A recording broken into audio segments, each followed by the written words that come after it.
नमस्कार मित्रों, चाणक्य नीति में मैं डॉक्टर हरिनिवास संस्कृत साहित्य एवं संस्कृति के चैनल पे आप सबका स्वागत करता हूं। 12वां अध्याय चल रहा है। इसका पूर्व भाग हमने देखा जिसमें 10 श्लोक थे। 11वें श्लोक से शुरू करते हैं। सत्यम माता पिता ज्ञानम धर्मो भ्राता दया सखा शांति ही पत्नी क्षमा पुत्रः षडेते मम बांधवा। देखिए, जीवन में बंधु बांधवों के बिना, देखिए मनुष्य एक सांसारिक प्राणी है, उसको सारे संबंध चाहिए। माता भी चाहिए, पिता भी चाहिए, भाई भी चाहिए, मित्र भी चाहिए, पत्नी भी चाहिए, पुत्र भी चाहिए, सब कुछ चाहिए। और इनमें कोई भी चीज ऐसी नहीं कि जिससे आप बच पाएं। माता नहीं होगी तो संसार में जन्म नहीं होगा, पिता नहीं होगा तो संसार में आप आ नहीं सकते हैं। आपका पालन पोषण कौन करेगा? भाई नहीं होगा तो प्रेम किसके पास से प्राप्त करेंगे? और मित्र नहीं होगा तो जीवन जीना कठिन हो जाएगा, क्योंकि मित्र के बिना तो जिंदगी ही क्या है? और पत्नी तो चाहिए, क्योंकि रथ के 2 पहिए होते हैं, पति पत्नी। इस जीवन रूपी रथ को अगर आपको आगे बढ़ाना है और उसमें अगर पुत्र हो तो ही आपको एक उत्साह मिलता है। तो ये 6 प्रकार के जो बंधु बांधव हैं, जिनकी व्यक्ति हमेशा अभिलाषा करता है, आकांक्षा करता है। एक व्यक्ति किसी संत के पास पहुंच गया और उससे कहा कि महाराज, आप इस संसार में जिंदा कैसे रहते हैं? आपकी माता कौन है? आपके पिता कौन है? आपके मित्र कौन है? आपके भाई कौन है? आपकी पत्नी नहीं, आपका पुत्र नहीं। अगर ये कुछ आपके पास है ही नहीं तो आप जी कैसे सकते हैं संसार में? तो ऋषि कहते हैं, सत्यम माता, सत्य मेरी मां है। पिता ज्ञानम, ज्ञान मेरा पिता है।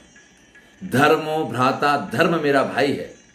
और दया, ये मेरा मित्र है। शांति मेरी पत्नी है और क्षमा मेरा पुत्र है। ये 6 मेरे वास्तविक बंधु हैं। जीवन में भैया आपके जो भी संबंध हैं, उन सब संबंधों को निभाइए, लेकिन ये 6 संबंध बहुत जरूरी है। इनको अवश्य बनाइए। जीवन में आपके जो भी संबंध हैं उनको अवश्य निभाएं, लेकिन ये 6 संबंध ऐसे हैं जो आप जरूर बांधें। सत्य को अपनी मां माने, ज्ञान को अपना पिता माने, धर्म को अपने भाई जैसा माने, दया को अपना मित्र बना लें, और शांति, इसको अपनी पत्नी की तरह प्रेम करें, और क्षमा को अगर पुत्र के समान मान लेते हैं तो आपके जीवन में कभी कोई समस्या नहीं आएगी। आपका जीवन धन्य हो जाएगा, सुखी हो जाएगा। यही संत लोग इनको अपना सर्वस्व मानते हैं। आप जिस दिन सर्वस्व के साथ इसको भी अपना सर्वस्व बना लेंगे तो सुखी अवश्य हो जाएंगे। अनित्या निश शरीराणि विभवो नैम शाश्वतः नित्यम सन्निहितो मृत्यु कर्तव्यो धर्म संग्रह। जीवन में इतना याद रखिए, नित्यम सन्निहितो मृत्यु, मृत्यु ही एक सत्य है। जिंदगी तो बेवफा है, मौत महबूबा है, अपने साथ लेके जाएगी। गीत तो बड़ा अच्छा लिखा गया, लेकिन लोग गीत को गीत की तरह गाते हैं, समझते नहीं हैं। मैं तो जब फिल्मी गीतों को सुनता हूं तो मुझे वहां पे भी पूरी फिलॉसफी दिखाई देती है, पूरा दर्शन है उनमें। बड़ी बड़ी प्रेम की बातें हुई तो उसमें भी दर्शन है, ज्ञान की बातें हुई तो उसमें भी दर्शन है। विचार कीजिए, कस्में वादे प्यार वफा सब बातें हैं, बातों का क्या है? कितनी बड़ी फिलॉसफी है। वही बात यहां पे कि मौत महबूबा है, अपने साथ लेके जाएगी। अगर जीवन में कुछ सत्य है तो मृत्यु ही एक सत्य है। बाकी सब कुछ छलावा है, बाकी सब कुछ आज है, कल रहेगा, रहेगा नहीं रहेगा। कह रहे हैं अनित्या नि शरीराणि, शरीर जो है ना ये अनित्य है, ये नित्य नहीं है। विभवो नैव शाश्वतः, और जो आपके पास धन संपत्ति समृद्धि जो कुछ आपने एकत्रित की है, या जिसको एकत्रित करने के लिए आप दिन रात एक करते हैं, न पत्नी का ख्याल न बच्चों का ख्याल, और दिन रात लगे रहते हैं कि ये कमा लें, ये इकट्ठा कर लें, ये और हो जाए, इतना और हो जाए, इसके बाद मैं सुखी हो जाऊंगा। सब कुछ अनित्य है, नाशवान है। नित्यम सन्निहितो मृत्यु, मृत्यु हमेशा आपके सिर पे तलवार लेके विद्यमान है। ऐसे में आपका साथ कौन देगा? शरीर नहीं देगा। आपकी समृद्धि संपत्ति मरेंगे तो साथ नहीं जाएगी। मुट्ठी बांध के आए थे और जिस दिन जाएंगे हाथ पसारे जाएंगे, हाथ खुले के खुले रह जाएंगे उस दिन। कुछ नहीं, कुछ साथ नहीं जाने वाला है। कर्तव्यो धर्म संग्रह, इसलिए धर्म का आचरण करना चाहिए, क्योंकि व्यक्ति के द्वारा किया गया धर्म वही उसके साथ जाता है। जीवन में याद रखिए, आप सुखी होने के लिए और जो भी कर रहे हो वो सब कुछ अनित्य है। शाश्वत सिर्फ मृत्यु है और धर्म है, और मृत्यु हमेशा सिर पे खड़ी हुई है। इस चीज को अगर आप समझ जाते हैं तो आप अधर्म का आचरण नहीं कर सकते हैं, आप धर्म का ही आचरण करेंगे। और धर्म का ही आचरण व्यक्ति को करना चाहिए, ये सोच के कि मृत्यु कब आ जाएगी पता नहीं है। निमंत्रणोत्सवा विप्रा गावो नवतृणोत्सवा पत्युत्साहयुता भार्या अहम कृष्ण रणोत्सव। भैया, ब्राह्मणों के लिए आमंत्रण आ जाए तो उत्सव की घटना हुआ करती है।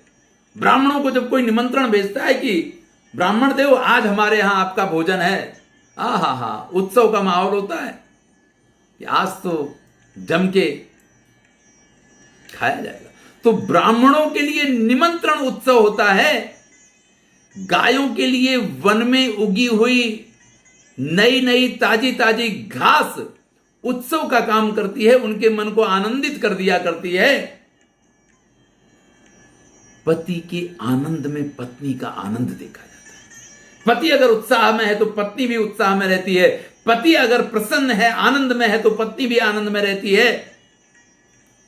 अहम कृष्ण रणोत्सव, लेकिन श्री कृष्ण का संकीर्तन यही मेरे लिए उत्सव है। रणभूमि ये संसार, और इस रणभूमि में अगर आपको विद्यमान रहना, खड़े रहना, शाश्वत रूप से लड़ना है तो कृष्ण की भक्ति कीजिए, उसको अपना उत्सव बना लीजिए, उसमें अपना आनंद निहित कर लीजिए। श्रीमद् भगवद गीता का 12वां अध्याय भक्ति योग सुनिए, कैसे कैसे भक्ति की जा सकती है। बड़ा सरल कार्य है, थोड़ा सा प्रयत्न कीजिए, जीवन धन्य हो जाएगा, सुखों से परिपूर्ण हो जाएगा, कोई चिंता कोई फिक्र नहीं रह जाएगी। मातृवत परदारांश परद्रव्याणि लोष्टवत आत्मवत सर्वभूतानि यह पश्यति स पश्यति ही। बड़ा पंडित है वो व्यक्ति। वास्तविक दृष्टि इस संसार में क्या है कि माता के समान दूसरों की स्त्रियों को देखना। अपनी पत्नी ही पत्नी है, परदारेषु मातृवत, दूसरों के स्त्री के प्रति माता की भावना होनी चाहिए। और परद्रव्य लोष्टवत, दूसरों का जो धन है उसको लोष्ट नहीं है, या लोहा इसका अर्थ नहीं है, कंकड़ पत्थर मिट्टी के समान दूसरों का धन मिट्टी तुल्य होता है, किसी काम का। और सर्वभूतेषु आत्मवत्, सभी प्राणियों में स्वयं की दर्शन करना या अपने समान सबको मानना, ये 3 दृष्टियां जिसमें आ गई, वही वास्तविक दर्शन इस संसार का करता है। इस संसार में उसी की आंखें वास्तव में खुली हुई हैं। तो मातृवत परदारांश, दूसरों की स्त्रियों को माता के समान मानना, परद्रव्याणि लोष्टवत, दूसरों के धन को मिट्टी के तुल्य मानना, और सभी में स्वयं के दर्शन करना या सबको अपनी तरह मानना। जो आपको अच्छा लगता है वही व्यवहार दूसरे के साथ कीजिए। आप व्यवहार करने से पहले देख लीजिए कि सामने जो व्यक्ति खड़ा है ये कोई और नहीं, मैं वहां खड़ा हूं, वो मेरे साथ क्या व्यवहार करे जो मुझे अच्छा लगेगा, वही व्यवहार मुझे उसके साथ करना चाहिए। जिस दिन आप ये सीख जाएंगे ना, यह पश्यति स पश्यति, जो इस बात को समझ जाता है, सीख जाता है, वही वास्तविक ज्ञानी है, वही वास्तव में समझदार है। धर्मे तत्परता, मुखे मधुरता, दाने समुत्साहता, मित्रे वंचकता, गुरौर विनयता, चित्तेति गंभीरता, आचारे सुचिता, गुणे रसिकता, शास्त्रे सुविज्ञातृता, रूपे सुंदरता शिवे भजनता त्वयि यस्ति भो राघव। देखिए, कुछ बातें ऐसी होती हैं जो सिर्फ और सिर्फ श्रेष्ठ लोगों में पाई जाती हैं। राघव, राम में जो चीजें पाई जाती थी उस प्रकार की क्या क्या चीजें हैं जरा ध्यान दीजिए। धर्मी तत्परता, धर्म करने के लिए, अपने कर्तव्य के लिए एकदम सन्निष्ठ रहना, ये धर्म तत्परता है। मुखे मधुरता, किसी से बात करेंगे ओ हो, मुंह से जैसे फूल झड़ रहे, अमृत वर्षा हो रही हो, तो मुख में मधुरता हो। दाने समुत्साहता, दान करने के लिए हमेशा मन में उत्साह हो कि अरे भाई किसी का काम है, अरे लाओ मैं थोड़ी मदद कर दूं, मैं काम कर दूं। दान हमेशा मैंने कहा धन से ही नहीं हुआ करता है। आप किसी भी तरीके, किसी की सेवा करके, किसी की मदद करके आप कर सकते हैं दान। मित्री अवंचकता, जो मित्र हैं उनके साथ गलत व्यवहार नहीं कर सकते हैं। शठे शाठ्यम समाचरित, पर मित्र के साथ तो क्या करना पड़ेगा? कहते हैं गुरु सन कपट, मित्र सन को चोरी, की होए अंधा की होए कोढ़ी। बचपन में हम ये बड़ा नैमिषारण्य जब गुरुकुल में पढ़ते थे तो यही चीजें सुनने को मिलती थी। उत्तम उत्तम चीजें बड़ी सुनने को मिली हैं। वही सौभाग्य है कि आज आपके पास इस तरीके से बैठ पाता हूं। मित्र के साथ आप वंचकता का व्यवहार नहीं कर सकते, उसके साथ आप छल का व्यवहार नहीं कर सकते हैं। गुरु विनयता, और गुरु के साथ तो आपको हमेशा विनम्रता का व्यवहार करना पड़ेगा। चित्तीति गंभीरता, और चित्त में गांभीर्य होना चाहिए। ये नहीं कि छोटी सी कोई घटना हुई और आप अंदर से पूरे हिल गए कि अरे भाई ये क्या हो गया, अब तो मैं जी नहीं सकता हूं, मेरी जिंदगी बेकार हो गई। नहीं, चित्त गंभीर होना चाहिए, क्योंकि समय सबसे बड़ा मलहम होता है। हर घटना, दुर्घटना, सुघटना की समय के पास दवा विद्यमान है। चाहे जितनी बड़ी दुर्घटना हो जाए, समय के साथ सारे घाव भर जाया करते हैं। अगर आप गंभीर हैं तो सब कुछ सहन कर जाएंगे, लेकिन अगर आप में गंभीरता नहीं है तो छोटी छोटी बातों से, आप देखिए फेसबुक, व्हाट्सएप, मीडिया ऐसी चीजों से भरा पड़ा रहता है। छोटी छोटी बातों को लेकर के लोग बाग इस तरीके से एक दूसरे के ऊपर खौफ आके दौड़ेंगे, ऐसा तो गली के कुत्ते भी संभवता नहीं करते। वो भी थोड़ा सा तो बर्दाश्त कर लेते हैं। अगर कोई चुपचाप जा रहा है तो चला जा भाई, कोई दिक्कत नहीं है। लेकिन अगर तूने बीच में रुक के इधर उधर देखने की कोशिश की तो तुरंत उसके ऊपर टूट पड़ेंगे। लेकिन आजकल तो अगर आप ये सोशल मीडिया की बात करें तो कैसी स्थिति है, आप स्वयं इस चीज को देख सकते हैं। आचारे सुचिता, आपके आचरण में पवित्रता होनी चाहिए। ये नहीं कि जब जैसा देखा जिसके साथ वैसा व्यवहार, नहीं, ये चीज गलत है। आचरण में पवित्रता होनी चाहिए। गुणे रसिकता, अगर आप किसी में अच्छे गुण देखते हैं तो आपको उसमें रस पड़ना चाहिए। आप उनको ग्रहण करने की कोशिश करें कि ये अच्छी बात है, अरे भाई मुझे मेरे जीवन में इस चीज की कमी है, इसको तो। यहां तो क्या होता है, अच्छा पड़ोसी के पास ऐसी चीज आ गई है, अब ये तो मुझे मिलनी चाहिए। ये नहीं भैया, उसके उत्तम गुण क्या है उनको प्राप्त करने की कोशिश कीजिए। गुणे रसिकता, शास्त्रीय सुविज्ञातृता, और शास्त्रों को जानने की कोशिश कीजिए। मैंने चैनल का नाम तो रख दिया संस्कृत साहित्य एवं संस्कृति। अच्छा हुआ कि संस्कृत साहित्य ही नाम है। अगर कहीं संस्कृत शास्त्र ये शब्द जोड़ दिया होता ना तो शायद मैं पागल हो जाता, क्योंकि इतना गहन शास्त्रीय अध्ययन हमारे यहां हुआ है। हम इतना हर विषय के मूल में गए हैं कि लोगों की समझ में ही नहीं आता है। लोग ऊपर ऊपर से जो चीजें हैं उन्हीं के चक्कर में पड़े रहते हैं। तो शास्त्रों को जानने की इच्छा, रूपी सुंदरता और सौंदर्य, यानी हैंडसम तो होना चाहिए व्यक्ति है।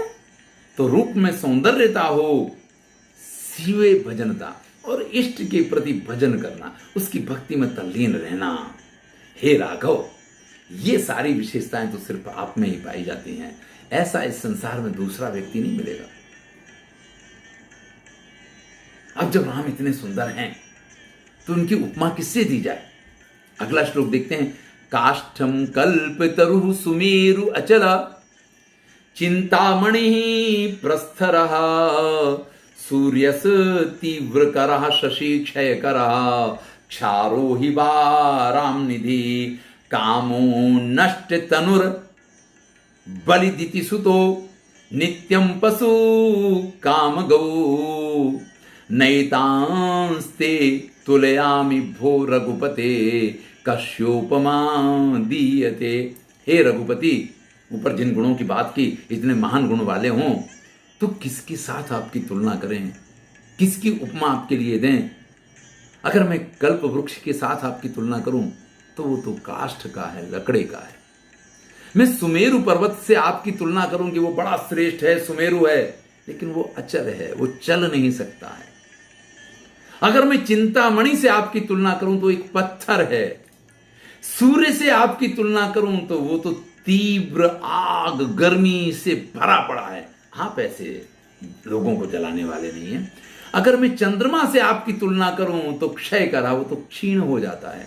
पूर्णिमा के दिन पूरा दिखाई देगा, फिर तो धीरे धीरे धीरे धीरे, और एक दिन ऐसा आएगा कि गायब हो जाएगा, फिर बड़ा होता चला जाएगा। छोटे थे तो एक कविता पढ़ी थी कि चंद्रमा अपनी माँ से कहता है कि मेरे लिए एक झंगोला बनवा दे, मुझे भी झबला पहनना मेरे लिए बनवा देना। तो माँ कहती कि कैसे बनवाऊं, किस नाप का बनवाऊं है? पूर्णिमासी के नाप का बनवाऊं तो प्रतिपदा के दिन क्या पहनेगा, प्रतिपदा के नाप का बनवाऊं तो द्वितीया को शायद पहन भी, लेकिन तृतीया को क्या पहनेगा। तो वो क्षय कारक है, उसके साथ भी आपकी तुलना नहीं हो सकती है। समुद्र अथाग है, इतना विशाल है, उसके साथ आपकी तुलना करूं, वो तो खारी है। क्या फायदा इतने विशाल होने का कि जिस जल से किसी एक व्यक्ति की प्यास भी नहीं बुझ सकती है। कामदेव के साथ तुलना करूं तो नष्ट शरीर हो गया, शिव ने उसको भस्म कर दिया, जिसके पास अपना शरीर ही नहीं है। बलि बहुत बड़े दानी हैं, अगर उनके साथ तुलना करने बैठूं तो वो दैत्य हैं, दिति के पुत्र हैं, दैत्य हैं, प्रजाति से दैत्य हैं। उनके साथ भी आपकी तुलना कैसे कर सकता हूं। मैं कामधेनु के साथ आपकी तुलना करूं, वो पशु है। तो तुलना करूं तो किससे करूं? नहीं, इस संसार में कुछ भी ऐसा श्रेष्ठ या महान नहीं है कि जिसके साथ मैं आपकी तुलना कर पाऊं, जिसकी उपमा आपके लिए दे पाऊं, ऐसा कोई नहीं है। हे रघुपति, आप ही सर्वश्रेष्ठ हैं। देखिए, रघुपति आप श्रेष्ठ हैं, इनके साथ तुलना नहीं हो सकती है। तो इन सभी चीजों में अपने अपने वैशिष्ट्य हैं, लेकिन उनके जो दोष हैं उनके वैशिष्ट्य को क्षीण कर देते हैं। आप भी जीवन में इतना याद रखिए कि जब आपके अंदर कोई बड़े श्रेष्ठ गुण हैं, उन श्रेष्ठ गुणों के बीच में अगर कुछ वैशिष्ट्य को सुंदर बनाने वाला तत्व जुड़े तो बहुत अच्छी बात है। लेकिन अगर वो नहीं जुड़ता है तो आपके वैशिष्ट्य को कलंक लग जाया करता है, इसलिए उससे दूर रहें। विद्या मित्रम प्रवासे च भार्या मित्रम गृहेषु च व्याधिस्थस्य औषधम मित्रम धर्मो मित्रम मृतस्य च। भाई, अगर आप प्रवास में हैं तो विद्या, विद्वत्ता, ये आपकी मित्र का काम करेगी। कैसी भी स्थिति में, कैसी भी मुश्किल, कैसी भी परेशानी में विद्या आपका साथ देगी।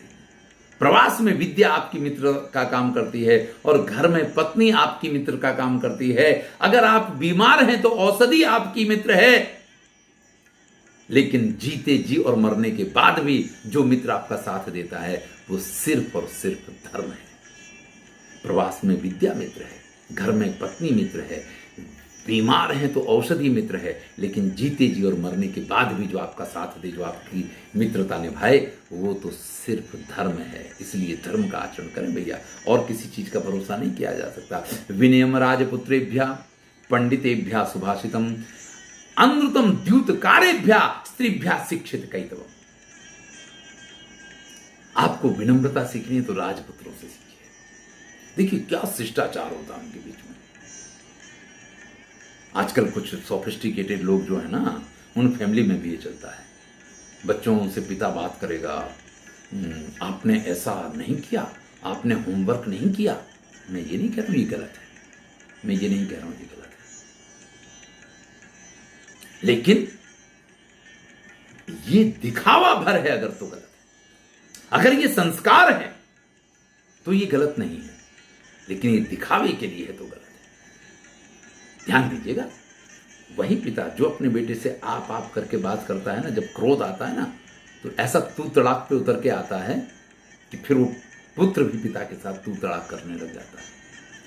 संस्कारिता उसको कहते हैं जो दुख में और सुख में एक समान रहती है। ऐसा नहीं कि आपको क्रोध आया तो आपकी भाषा बदल जाए और आपको प्यार आया तो आपकी भाषा बदल जाए। संस्कार में ऐसा नहीं होता है। संस्कारी लोग गालियां नहीं बोला करते हैं, संस्कारी लोग गलत भाषा का प्रयोग नहीं करते हैं। विनम्र राजपुत्रेभ्य, राजपुत्रों के पास से विनम्रता सीखिए। पंडितेभ्य सुभाषितम, अच्छी अच्छी बातें पंडितों के पास से सीखने को मिलेंगी। झूठ बोलना जुआ खेलने वालों के पास से सीखिए, उनसे अच्छा झूठ कोई नहीं बोल सकता। और अगर आपको छल कपट सीखना है तो स्त्रियों के पास से सीखिए। देखिए स्त्रियों का छल कपट क्या है, ध्यान दीजिएगा। कई लोग इसी वजह से, चाणक्य ने जो ये बड़ा स्पष्ट कह दिया ना, उनको समझ में तो आता नहीं है और इसलिए चाणक्य को स्त्री विरोधी कहते हैं। बहुत से फेमिनिस्ट, मैंने एक फेमिनिस्ट को तो सुना था कि वो तो कहते हैं कि जैसे चाणक्य तो स्त्रियों को खा जाने की बात करते हैं, इस प्रकार की। वो उनकी भाषा के हिसाब से, वो तो अपनी भाषा का प्रयोग कर सकते हैं, हम तो उस भाषा का प्रयोग नहीं कर सकते हैं। स्त्रियों के पास से छल कपट सीखना चाहिए। अगर स्त्री छल कपट नहीं करे तो अपने घर परिवार की रक्षा सुरक्षा और सारी चीजें वो नहीं निभा सकती है। वो ये सब अपने लिए नहीं करती है, वो जो कुछ करती है अपने घर परिवार के लिए करती है। वो कभी भी अपने स्वार्थ के लिए ये कार्य नहीं करती है। या तो बालक के लिए कुछ उसको करना पड़ता है, या पति के लिए कुछ करना पड़ता है, या अपनी सास के लिए, अपने परिवार के लिए करना पड़ता है। और वो सारे काम वो करती है तो सिर्फ सबकी सुख शांति के लिए करती है। तो उसके पास से जो भी आप सीखेंगे वो कल्याणकारी होगा। लेकिन चूंकि कैतवम शब्द का प्रयोग किया गया, छल शब्द का प्रयोग किया गया, इसलिए ऐसा लगता है कि नहीं, ये तो बड़ा गलत हो गया। अगर आपको देखना है तो दूसरे अध्याय का पहला श्लोक, एक ही श्लोक की व्याख्या मैंने की है, जिसमें स्त्रियों की विशेषताओं का वर्णन चाणक्य ने किया है। आप उस वीडियो को अवश्य देखें। चाणक्य नीति में दूसरे अध्याय का पहला वीडियो, अलग से एक ही श्लोक को लेकर के पूरा वीडियो मैंने बनाया है। आप उसको देखेंगे तो आपको इस चीज का एहसास होगा। अनालोक्य व्ययम करता, अनाथा कलह प्रिय, आतुरः सर्व क्षेत्रेषु नरा शीघ्रम विनश्यति। भाई जो ये नहीं देखता है कि उसकी आय कितनी है और व्यय करने के लिए तत्पर रहता है, तो अनालोक्य व्ययम करता, बिना देखे हुए व्यय करने वाला, खर्च करने वाला, और साथी मित्र कोई नहीं हो फिर भी सबसे झगड़ा करने के लिए तैयार। अरे भैया तुम अकेले किसी के साथ झगड़ा करोगे तो क्या होगा, चार लोग मिलके टीप देंगे अच्छी तरीके से, मार पीट के तुम्हें गोल कर देंगे। तो अनाथा कलह प्रिया, जिसका कोई साथी नहीं है, कोई मित्र नहीं है, कोई जोड़ीदार नहीं है और दूसरों से झगड़ा करने के लिए वो तैयार हो, तो उसका नाश निश्चित है। इसी प्रकार से बिना विचारे जो व्यय किया करते हैं, खर्च करते हैं, उनका भी नाश निश्चित है। आतुरः सर्व क्षेत्रेषु नरः, और जो मिल जाए, जैसी मिल जाए, उस स्त्री के साथ में संबंध बांधने के लिए जो व्याकुल रहेगा। आजकल तो बहुत बढ़िया एक एड्स की बीमारी ऐसी चल गई है कि ना मर रहा हो तो वैसे मर जाएगा। लेकिन वैसे भी जो व्यक्ति हमेशा, देखिए कामसूत्र की वीडियो जब बनाएंगे तब हम आपसे ये सारी चर्चाएं करने वाले हैं। उसको भी मैं आद्यंत पढ़ाऊंगा, आपको पढ़ाऊंगा। ये सब तो मुझे नहीं इस्तेमाल करना चाहिए, लेकिन उसका भी इसी प्रकार से उसके भी वीडियो बनाऊंगा, तब इसकी चर्चा करेंगे। काम जो है ना, एक इंद्रिय की भावना है, वहां तक सीमित रहे तो कोई बात नहीं, लेकिन जब काम व्यक्ति के दिमाग पे चढ़ जाता है, जब वो हर वक्त इसी के बारे में सोचे, हर वक्त यही उसके दिमाग में चलता रहता है ना, तब वो समस्या बन जाती है। और जो व्यक्ति हर स्त्री को इसी नजर से देखता हो कि नहीं इसमें तो ये वैशिष्ट है और इसमें से ये हा ये आनंद है और ये सुख है और ये मिलेगा तो ऐसा हो जाएगा, शीघ्रम विनश्यति, उसका नाश निश्चित है। तो तीन बातें कही हैं। पहली बात क्या है कि बिना विचारे खर्च करने वाला। दूसरी बात है कि जिसका कोई साथी नहीं हो फिर भी झगड़ा करने के लिए तैयार हो। और तीसरी बात ये कही है कि किसी भी स्त्री को देख करके उसको प्राप्त करने की अभिलाषा रखने वाला। इस प्रकार के जो लोग होते हैं जल्दी ही उनका नाश हो जाता है। नाहारम चिंतयेत प्राग्नो धर्ममेकम ही चिंतयेत आहारो ही मनुष्याणाम जन्मना सह जायते। भाई बुद्धिमान, समझदार, प्राज्ञ वो व्यक्ति है जो खाने पीने की चिंता नहीं किया करता है। कुछ लोग ये सोचते हैं, अरे सुबह का खाना खा लिया, शाम को क्या मिलेगा, कहां से मिलेगा। नहीं, ये तो चिंता करने की बात ही नहीं है। चिंता करनी है तो धर्मम एकम ही चिंतित। आप अपने कर्तव्य की चिंता कीजिए, आप अपने धर्म पालन की चिंता कीजिए, क्योंकि आहार जो है वो तो मनुष्य जब जन्म लेता है ना, उसके साथ ही जिसने आपको मुंह दिया है और जिसने आपको पेट दिया है, उसने आहार भी लिख के दिया है कि इस दिन इसको इस जगह से इस प्रकार से भोजन की प्राप्ति हो जाएगी। आहार की चिंता तो मूर्ख लोग किया करते हैं। रोटी की चिंता करे वो बेवकूफ है, वो मूर्ख है। आप अपने कर्तव्य का पालन करते रहिए, देखिए आपके आहार की चिंता करने वाला ऊपर बैठा हुआ है। मैं इस श्लोक को ज्यादा, इस दोहे को ज्यादा कहता नहीं हूं, लेकिन फिर भी ऐसी स्थिति में वो दोहा बिल्कुल सटीक है। अजगर करे न चाकरी, पंछी करे न काम, दास मलूका कह गए सबके दाता राम। अजगर कहां नौकरी करने जाता है, पक्षी लोग कहां चाकरी करने जाते हैं। फिर भी सुबह शाम दोनों टाइम का खाना तो उनको मिल ही जाता है भैया, पेट तो उनका भी भरता है। ऊपर वाला इसीलिए कहते हैं जिसने मुख दिया है, जिसने पेट दिया है, वो उसको भरने का इंतजाम भी करेगा। तो खाने की चिंता नहीं, रोटी की चिंता व्यक्ति को नहीं करनी चाहिए, धर्म की चिंता करनी चाहिए। क्योंकि धर्म अगर आपके साथ है तो बाकी सब कुछ तो अपने आप प्राप्त होता रहेगा। धन धान्य प्रयोगेषु विद्या संग्रहणे तथा आहारे व्यवहारे चा त्यक्त लज्जा सुखी भवे। ये बिल्कुल दार्शनिक श्लोक नहीं है, ये व्यावहारिक श्लोक है। देखिए कुछ श्लोकों में ज्ञान होता है, दर्शन होता है, और कुछ श्लोकों में व्यवहार होता है। ये व्यवहार परक नीति वाली बात है कि धन धान्य का प्रयोग करें।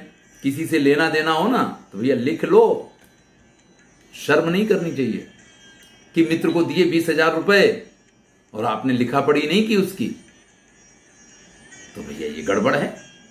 चाणक्य तो कहते हैं धन धान्य प्रयोगेषु विद्या संग्रहणे तथा। क्लास में बैठ के आप पढ़ रहे हैं, गुरुजी पढ़ा रहे हैं और कुछ आपकी समझ में नहीं आ रहा तो पूछो भैया कि गुरुजी ये तो समझ में नहीं आ रहा, आप क्या कह रहे हो, ये बात तो हमारे दिमाग में नहीं उतरी। नहीं पूछोगे तो गोल गोल कुछ समझ में ही नहीं आएगा। ऐसे ही अगर धन के बारे में आपने नहीं लिखा है तो धन जाएगा और मित्रता भी जाएगी। लिखा होगा तो मित्र को भी ये तो रहेगा कि नहीं यार लिख के दिया था तो अब लिखा है तो सबके सामने दिखाई देगा ना। नहीं तो आपने एकांत में दिया, मित्र ने एकांत में लिया, और जब जरूरत पड़ी आप कह रहे यार वो 20,000 जो दिए थे थोड़ी जरूरत है दे दो। कौन, कब? अच्छा, अरे हम तो समझे यार कि वो आपने दिए थे मुझे इस्तेमाल करने के लिए, वो तो खर्च हो गए। तब आपने कहां लिखा था कि आप इतने दिन में वापस दोगे, नहीं दोगे तो ब्याज देना पड़ेगा, या आपको इतने दिन में, ऐसा कुछ तो आपने कहा ही नहीं था, लिखा नहीं था। और कहा भी हो तो हमें तो याद ही नहीं है। भैया मित्र भी जाएगा, पैसा भी जाएगा। इसलिए अगर धन धान्य का प्रयोग करते तो लिख लीजिए, इसमें कोई बुराई नहीं है। आहारे, खाने बैठते हैं भैया अगर भूख लगी है तो एक रोटी और चाहिए तो मांग लो। ससुराल में नहीं बस और फिर रात को करवट बदलो कि नींद ही नहीं आ रही क्योंकि पेट भूखा रह गया। व्यवहार है जा, और जब आप व्यवहार करते हैं तो स्पष्ट होना चाहिए। तो कहते हैं कि त्यक्त लज्जा सुखी भवे। ऐसे मामलों में जो शर्म नहीं किया करते हैं ना, वो लोग इस संसार में सुखी रहते हैं। तो किसी के साथ भी आप धन का व्यवहार करें तो लिखा पढ़ी कीजिए, उसमें शर्म नहीं करनी है। और नहीं लिखा पढ़ी तो भैया मना कर दो कि नहीं भैया हम पैसे का लेन देन नहीं करते हैं, उधार लेने देने वाली बात नहीं। और लो दो तो लिखो भैया, जिससे कि वो बोले। ऐसे आप पढ़ रहे हैं और आपको समझ में नहीं आ रहा तो पूछो। इस चक्कर मत रहो क्लास में बैठे हुए और लड़कियां क्या सोचेंगी, अरे ये तो बेवकूफ, इसको कुछ समझ में नहीं आता है। अरे भैया अगर इस बात का विचार करते रहो तो वास्तव में बेवकूफ बन जाओगे। इसलिए पूछ लो। आहार खाने के टाइम पे मैंने कहा कि अगर आप शर्म में रह गए और भूखे रह गए तो भैया फिर तो करवट बदलो रात भर। और व्यवहार, इन सब मामलों में जो लज्जा का परित्याग करता है वो व्यक्ति सुखी होता है। एक बहुत सुंदर बात कही है, कहते हैं कि जल बिंदु निपाते ने क्रमशः पूरिते घटा। कहते हैं ना कि एक एक बूंद से घड़ा भरता है, वही बात है। इसी पंक्ति का अर्थ है वो कि जल बिंदु निपाते ने क्रमशः पूरिते घड़ा, एक एक बूंद गिरने से घड़ा भरता है। सहेतु सर्व विद्यानाम धर्मस्य च धनस्य च। इसी प्रकार से व्यक्ति को धर्म और धन के बारे में भी सोचना चाहिए। जैसे बूंद बूंद से घड़ा भरता है ना, ऐसे आप थोड़ा थोड़ा अच्छे कार्य करते रहेंगे तो आपका धर्म का घड़ा भी भरेगा। ऐसे ही थोड़ा थोड़ा संचय करते रहेंगे तो आपका धन भी एकत्रित हो जाएगा। आप सोचें कि चलो अगले महीने पूरी तनख्वाह एक साथ जमा कर देंगे, नहीं नहीं नहीं। देखिए SIP चलते हैं, रिकरिंग खाते खुलवाते हैं लोग बाग, तरह तरह के खाते जो इन्वेस्टमेंट के लिए खुलवाते हैं, वो इसी चीज का सूचक है। एक साथ कभी भी व्यक्ति के पास पैसा एकत्रित नहीं हो सकता है और वो कोई काम नहीं कर सकता है। पुराने जमाने में बड़ी समस्याएं थी, आजकल इस प्रकार की परेशानियां नहीं होती हैं। क्यों नहीं होती हैं? क्योंकि हम क्या करते हैं, अगर हमें मकान लेना है तो बैंक ने हमें लोन दे दिया और फिर वो हफ्ते हफ्ते में काटती रहेगी, लेती रहेगी। ये बात अलग है कि वो हमसे ब्याज इतना लेते हैं कि उनका अपना व्यवसाय चलता है, लेकिन हमें भी तो हमारा घर मिल गया। नहीं तो पूरी जिंदगी ब्याज भरते रहो, किराया भरते रहो। दो में से एक चीज भरनी है, यहाँ ब्याज भरोगे वहाँ किराया भरोगे। लेकिन किराया भरने के बाद घर अपना नहीं होगा, ब्याज भरने के बाद घर तो अपना हो जाएगा। तो ये सारी चीजें धर्म और धन के बारे में भी समझनी चाहिए कि जैसे एक एक बूंद पानी से घड़ा भरता है, ऐसे ही थोड़ा थोड़ा धर्म करते रहने से व्यक्ति का धर्म संग्रह होता है और थोड़ा थोड़ा धन संचय करते रहने से व्यक्ति का धन संचय भी हुआ करता है। वैसा परिमाणे भी या खला खल एवशा। अंतिम श्लोक है 12वें अध्याय का।